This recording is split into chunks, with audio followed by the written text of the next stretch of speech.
कांग्रेस में वरिष्ठ नेता रहे पूर्व विधायक राधेश्याम शर्मा ने इनेलो का दामन थाम लिया है। आखिर उन्होंने कांग्रेस क्यों छोड़ी और इनेलो का दामन क्यों थामा, इस पर बातचीत करने के लिए हमारे साथ राधेश्याम शर्मा है। सर, आपने इंडियन नेशनल लोकदल का दामन हाल ही में थामा है, कांग्रेस को छोड़ने का मन क्यों बनाया? गुलशन जी, आप आए हैं, आपका स्वागत है। आपने सवाल किया कि कांग्रेस का दामन क्यों छोड़ा।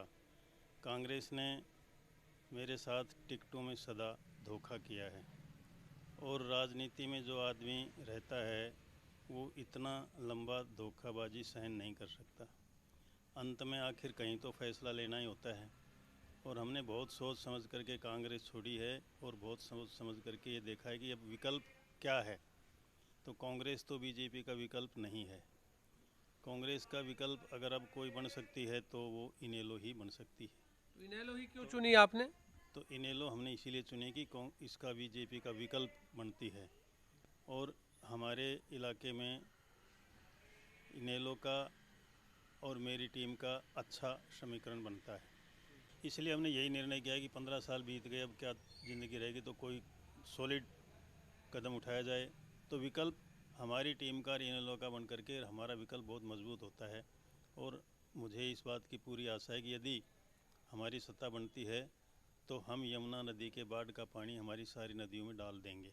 हाल ही में जब आप नांगल चौधरी में आपने इनेलो पार्टी को ज्वाइन किया तो उस समय आपने पूर्व स्पीकर कुलदीप शर्मा को लेकर के भी एक बयान दिया। उसमें कितनी सच्चाई है उस बयान के अंदर? ऐसा है, कुलदीप शर्मा जी बड़े नेता हैं, हमारे पारिवारिक संबंध हैं और उन्होंने मुझे कहा कि भाई आपके निर्णय का मैं स्वागत करता हूँ। ठीक है। इसके बाद मैं जोश में अपनी बात कहता रहा कि आप भी बैठो, आओ मिल करके करेंगे, बात करेंगे, आप आओगे तो पार्टी और मजबूत होगी और तगड़ी होगी। लेकिन उनकी तरफ से कोई जवाब ही नहीं आ रहा था। तो मैंने फिर हेलो हेलो किया, फिर कोई जवाब नहीं आया। तो मैंने देखा कि मोबाइल फ़ोन की बैटरी ख़त्म हो गई है, तो मेरा ये कोई समाचार उन तक पहुंचा ही नहीं।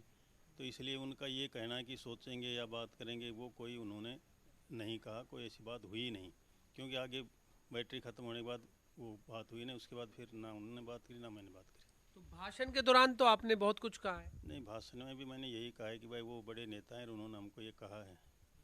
ठीक है ना। आपके निर्णय का स्वागत हाँ, किया। निर्णय का स्वागत किया और हम जो भाई नेता हैं उन्होंने हमारे निर्णय का स्वागत किया है तो जोश आ जाता है कि अच्छा हमारे निर्णय का स्वागत किया तो हमारा निर्णय अच्छा ही होगा। तो हम उनका, उन्होंने जो हमारे को ये बढ़ावा दिया, हम उनका स्वागत करते हैं। इसकी यही बात हमारी हुई और कोई बात आगे क्यों इसलिए नहीं हो सकी ना कि मेरी बात उन तक पहुंची नहीं, मेरे मोबाइल की बैटरी ख़त्म हो चुकी थी। तो ये कहना कि भाई वो बैठेंगे वो बात करेंगे, तो उन्होंने ऐसी कोई बात करने का कोई सवाल ही नहीं उठता। तो वो सोचेंगे कुलदीप शर्मा ऐसा कुछ मेरी उसमें बात पहुंची ही नहीं उन तक, तो सोचेंगे कैसे?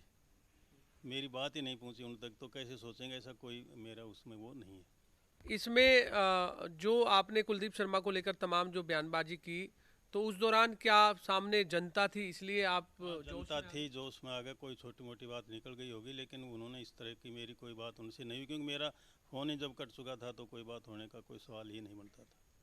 चल तो जाएगा। आगे आगे किस तरह से अब इनेलो का आपने दामन थाम लिया है? अब पूरी ताकत से इनेलो की जड़ मजबूत करेंगे। देखो,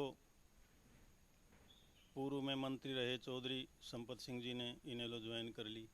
पूर्व में मंत्री रहे डॉक्टर वासुदेव शर्मा जी ने इनेलो ज्वाइन कर ली और दोनों ही अपने अपने क्षेत्र के बड़े मजबूत आदमी, मजबूत नेता हैं और मैंने भी कर ली। हम सब मिल कर के प्रयास करेंगे कि और भी जितने भी साथी हमसे मिल सकें, हम मिला सकें, ये हम पूरी ताकत लगाएंगे। जब हमने ज्वाइन कर ही ली तो ताकत पूरी लगाएंगे, इसमें किसी तरह की कोई बात नहीं है।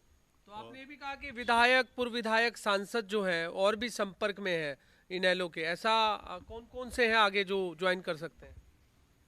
इतना बड़ा राजनेता तो मैं नहीं हूँ, लेकिन जब पार्टी बढ़ती है तो संपर्क में तो आते हैं। जैसे हम आ गए, संपत सिंह जी आ गए, वासुदेव जी आ गए, तो और भी आएंगे। तो हैं जी। लग रहा है आपको अब इनेलो का कुंभा बढ़ रहा है। हाँ, बढ़ रहा है जी, और आगे भी बढ़ेगा।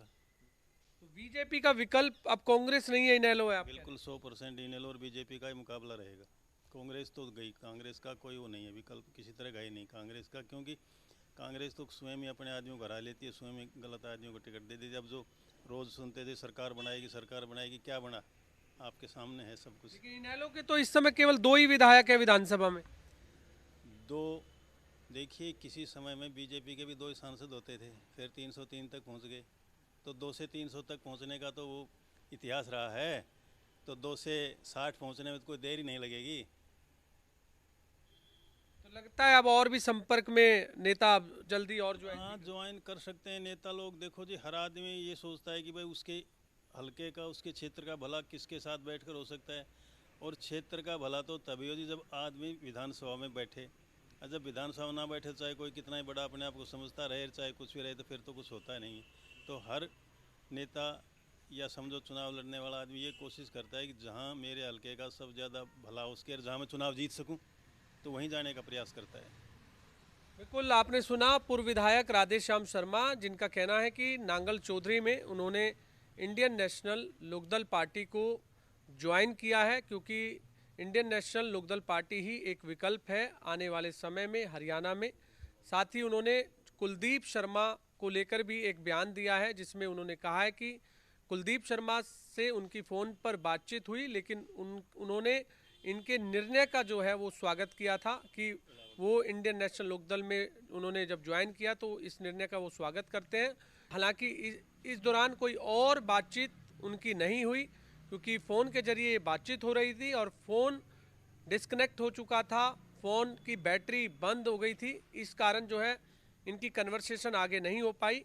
और जिस तरह का जो भाषण इस समय सोशल मीडिया पर वायरल हो रहा है, उसको लेकर जो सामने जनता बैठी थी उसको देखते हुए पूर्व विधायक राधेश्याम शर्मा ने इस तरह का जो भाषण है वो दे दिया। कैमरामैन दिनेश के साथ गुलशन ग्रोवर, गुरुग्राम।